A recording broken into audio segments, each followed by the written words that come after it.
be given to each of the youth associations who send their. She lost the interest in everything and. My name is Jigme Damchan. I am from Gyamiru and तो मैं 10 days के लिए करगिल गई थी. वहाँ पर बहुत अच्छा लगा और जो वर्कशॉप हो रही थी, जो सिखाया गया था वो बहुत रिलेटेबल था हमारे डेली रूटीन, डेली लाइफ में और बहुत अच्छा लगा. सबसे मिल के दूसरे जगह पर जाके कुछ सीखना बहुत. We have learned many things. Like I have built my confidence in everyone. So we have learned many things like in emergency, how to help in emergency for others.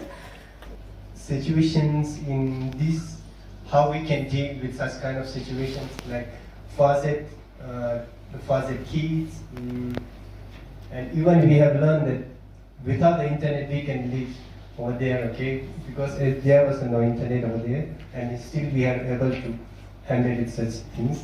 It was a kind of experience we had. Amis, we have asked for their copyrights to dub it and then make it available online everywhere. So that's what they have agreed to, and this is available on their website also. And this is a video on depression and anxiety in women, social anxiety and phobia.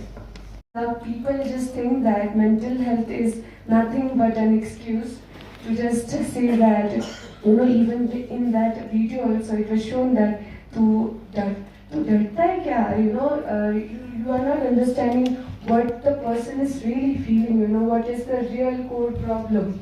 So it is not a joke these days, it is really a problem these days, not only in India, not only in world, in Ladakh also. I have witnessed this a lot. Just because I have studied it, I can notice it and I can observe it. But people who don't know about it, it will be very difficult for them to understand it.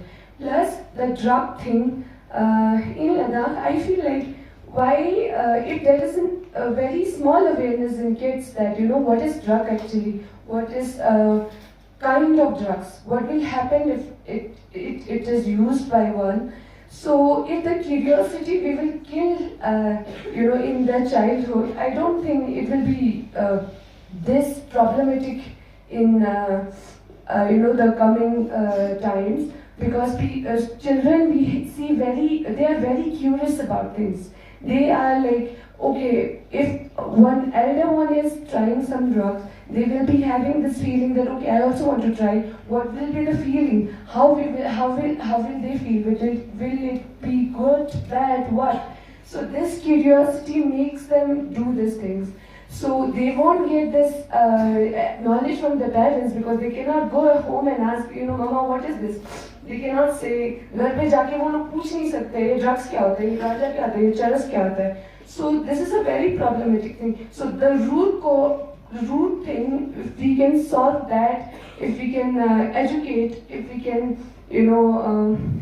spread awareness in parents plus children. I also went to de-addiction center. I had an internship there, where also I addressed, that they said they will be organizing this awareness camps every villages and schools also. तो जो आप लोगों ने जो stories जो यहाँ पे depict किया, डिस्प्ले किया, इट वाज क्वाइट इंटरेस्टिंग. इसमें मैं फोकस कर रहा हूँ टैलेंट पे. मैं वीडियो पे जा रहा था, मगर जो आप लोगों ने मेंटल हेल्थ का लिया, जो लद्दाख का, मुझे उतना इसका ग्रेविटी उतना पता नहीं है. मुझे नहीं लगता, मेरे परसेप्शन से उतना चैलेंजेस नहीं लगता जो आप लोग को इस पे फोकस कर रहे हैं. तो मैं तो वही ड्रग्स पे, जो बाकी हमारे बच्चे यूथ को स्टडीज़ में एक्स्ट्रा एफर्ट डालना है, मेरा तो वो मानना है. चलो आप लोगों ने बहुत अच्छा काम किया, अच्छा स्टोरीज बनाया, बहुत मेहनत किया. तो बस मेरा ये रिक्वेस्ट रहेंगे कि जोश से पॉजिटिव वे में, जो अभी आप लोगों ने जो सेफ्टी हैजर्ड्स वगैरह दिखाया, चलो वो भी ज़रूरी है, मगर इतना फोकस करने की ज़रूरत नहीं. इसमें मेडिकल टीम में बहुत सारे डिपार्टमेंट इस पर काम कर रहे हैं. बाकी स्टडीज़ पे आप लोग मेंटरिंग कीजिए, काउंसलिंग कीजिए. बहुत सारे हमारे बच्चों को जो रिमोटेस्ट उसमें है, काउंसलिंग की बहुत ज़रूरत है, मोटिवेशन की. हमारे पास इंफ्रास्ट्रक्चर से, हॉस्टल्स, हर चीज़ से, मगर उसमें जान डालना है बच्चों में, वो मोटिवेशन और जोश. और आइस हॉकी का अच्छा है जो आप लोगों ने दिखाया. Thank you very much.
Working with the youth at a hockey camp, doing mental health training, first aid training. Absolutely amazing experience. The youth that we worked with, from the little kids right up through the adults, were incredible. The experience was incredible.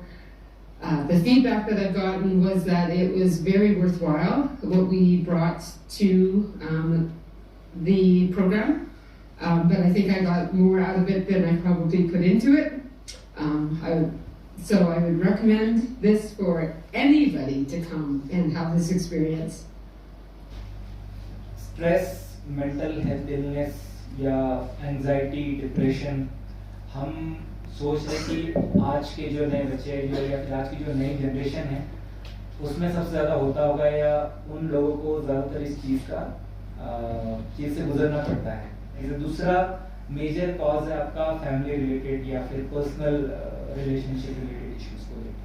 तो families में भी हम आजकल देखते हैं कि पहले के ज़माने में तो सारे लोग फॉर एग्जाम्पल काम नहीं करते थे, या फिर मदर आपकी घर पे होती थी तो वो ख्याल रखती थी, या फिर जॉइंट फैमिलीज होती थी तो दादा दादी होते थे वो ख्याल रखते थे, उनके साथ में हम ज़्यादा रहते थे, टाइम स्पेंड करते थे। लेकिन आज हमारी न्यूक्लियर फैमिलीज है, दोनों वर्किंग पेरेंट्स होते हैं, तो घर पे जो है देखने के लिए सुनने के लिए होता नहीं, तो डिस्टेंस फील होता है हमेशा।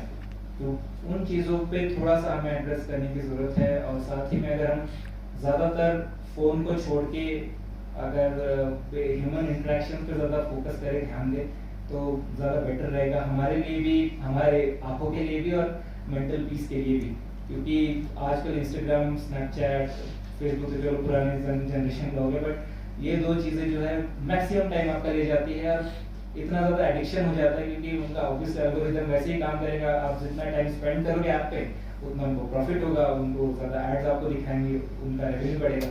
तो इसलिए वो ऐसा हो जाता है कि आप उसको छोड़ते ही नहीं हो, बस स्वाइप करते रहना पड़ता है। तो उससे थोड़ा सा डिस्टेंस बनाना है सोशल मीडिया से। यही नहीं मैं बोल रहा हूँ कि ऑब्वियसली कि पूरा तो कोई छोड़ेगा नहीं, बट अपना टाइम जो है कट करना है उसमें से। प्रोडक्टिव कोई चीज़ है नहीं, आपको ही पता है, मुझे पता है कि इंस्टाग्राम क्या ही प्रोडक्टिविटी देगा आपको, स्नैपचैट क्या ही प्रोडक्टिविटी देगा आपको ना। स्ट्रिक बनाते बनाते क्या करना है, स्ट्रिक बना के आप बस पाँच दिन देख, मतलब क्या मिल जाएगा आपको उससे, राइट। तो उन चीज़ों पे थोड़ा सा कम फोकस करके अपनी पर्सनल वेलबींग पे देखो। अल्टीमेटली आप खुद अकेले रहते हो, ठीक है, आपके माँ बाप आपके साथ रहेंगे, आपकी शादी के बाद में भी स्पाउस आपके साथ रहेगा या आपके सिबलिंग्स आपके साथ रहेगा, अदरवाइज बाकी दुनिया को कुछ पड़ी नहीं रहती आपकी, है ना frankly. If you are moving towards success, अगर आप सक्सेसफुल कोई बन जाते हो, चाहे वो सर्विसेज में आ जाओगे, कोई बिजनेस कर लोगे, एक्टर एक्ट्रेस बन जाओगे, अच्छा स्पोर्ट्स पर्सन बन जाओगे, तो दुनिया आपके साथ आएगी। आप कंपेयर करके देख लेना कभी, है ना, जब आप सक्सेस की तरफ जाते रहोगे तो बहुत सारे लोग आपके साथ आते रहेंगे साथ साथ में। तो वही अगर आप उस डायरेक्शन में या फिर उनके एक्सपेक्टेशन के हिसाब से आगे नहीं बढ़ते हो तो ज़्यादा लोग आपके साथ में नहीं रहेंगे। और ऑब्वियसली इस यूथ वाले टाइम में सबके पास टाइम तो साथ में रहोगे, बट वही आप 30s के बाद में नहीं रहेगा आपके साथ। तो मेरा कहने का मतलब है कि आपको सबसे इम्पोर्टेंट पर्सनल खुद के बारे में सोचना है फर्स्ट, सेकेंड अपने फैमिली के बारे में सोचना है, आपका पर्सनल ग्रोथ कैसे होगा, आपकी फैमिली की ग्रोथ कैसे होगी आपके थ्रू, आपके मेंटल ग्रोथ कैसे होगी। क्योंकि आज के टाइम पे कोई भी चीज़ सीखना बिल्कुल आसान है। ऑनलाइन सारे कोर्सेज अवेलेबल है, फ्री में यूट्यूब पे कोर्सेज होते हैं, या फिर आपका एडेक्स है प्लेटफॉर्म जहाँ पे हार्वर्ड के, MIT के, दुनिया की सबसे बेस्ट यूनिवर्सिटीज़ के आपके पास कोर्सेज है, बेस्ट यूनिवर्सिटीज़ का आपके पास मटेरियल अवेलेबल है। लेकिन वही है कि आपका कितना ज़्यादा इच्छा शक्ति है उन चीज़ों को सीखने की, समझने की, अपने आप को अपना स्किल अपग्रेड करने की, या फिर अपने आप को आगे ले जाने के लिए मेहनत करने की, वो बहुत ज़्यादा ज़रूरी है। लेह में अब मुझे भी ऑलमोस्ट 1.5 years हो गए हैं, लेकिन उस डायरेक्शन में जाते हुए लोग दिखते नहीं हैं मेजरली, क्योंकि यहाँ पे थोड़ा सा इजी टूरिज्म की वजह से हो, इजी मनी आ गया है, या फिर इजी आपको सैलरी और बाकी सारी चीज़ें मिल जाती। तो उस टाइप का हार्ड वर्क जो मे भी पिछले 2 जनरेशन करती थी लेह की, लद्दाख की, क्योंकि 20-25 साल से टूरिज्म ज़्यादा हो गया, हार्डली 2010 के बाद में हुआ वैसे देखा जाए तो, 3 Idiots मूवी के बाद में ज़्यादा टूरिज्म बूम किया है यहाँ पे। उससे पहले की जो जनरेशन मेहनत करती तो वो हमें अभी दिखाई नहीं देती वो उतना मेहनत कर रहे कि नहीं कर रहे लोग। तो वो आपको थोड़ा सा सोचना पड़ेगा, क्योंकि जो फॉर्मेटिव ईयर्स है हमारे युवा अवस्था जो बोलते हैं हम, फॉर्मेटिव ईयर्स यही है ना, 16 से 30 की उम्र वाले जो एज ग्रुप है हमारा, वही है जो हमें आगे आने वाले टाइम में शेप करता है कि आप किस डायरेक्शन में जाओगे, किस प्रोफेशन में जाओगे, या फिर आप क्या करना चाहते हैं अपनी लाइफ के साथ में, तो वो बहुत ज़रूरी है। तो अगर इन चीज़ों पे थोड़ा थोड़ा हम अगर फोकस करके ध्यान देते तो मुझे लगता है कि मेंटल हेल्थ इश्यूज से लड़ना बहुत आसान हो जाएगा हमारे लिए, और जो भी इश्यूज आ रहे हैं, चाहे वो डिप्रेशन से रिलेटेड हो, एंजाइटी से रिलेटेड हो, वो काफ़ी हद तक कम हो जाएंगे। तो उस डायरेक्शन में प्लीज़ आप काम कीजिए। हम इसलिए स्पोर्ट्स को प्रमोट करते हैं, एडवेंचर स्पोर्ट्स हो, आइस हॉकी हो, हर किस्म का जो भी मेरे पास आता है कोई रिक्वेस्ट लेके हम किसी को मना नहीं करते, क्योंकि हम भी चाहते हैं कि हमारा जो यूथ है वो एंगेज रहे कहीं ना कहीं पे। और जैसे सीईओ साहब बोल रहे थे कि आज के टाइम पे सबसे मेजर प्रॉब्लम जो हमें लगती है एडमिनिस्ट्रेशन को, वो ड्रग अब्यूज़ की है, लेह में स्पेशली। करके में इतना ज़्यादा नहीं बढ़ा है अभी तक, बट लेह में हम देख रहे हैं जो भी हमारे पास रिपोर्ट्स होती है, चाहे वो इंजेक्टेबल ड्रग्स हो, आजकल तो आईडी का भी बहुत ज़्यादा यूज़ हो रहा है, और उसके अलावा बाकी वहाँ जाएगा चरस वाले जो वो तो चलता आ रहा है। बट हम देखते हैं कि बहुत छोटे छोटे बच्चे हैं 8th क्लास के, 7th क्लास के आईवी ले रहे हैं, जिसका कॉस्ट, एक तो कॉस्ट भी बहुत ज़्यादा होता है, दूसरा उसकी लत लग जाती है तो फिर आपका पूरा बॉडी खराब हो जाएगी, आपकी पूरी आने वाला टाइम खराब हो जाएगा।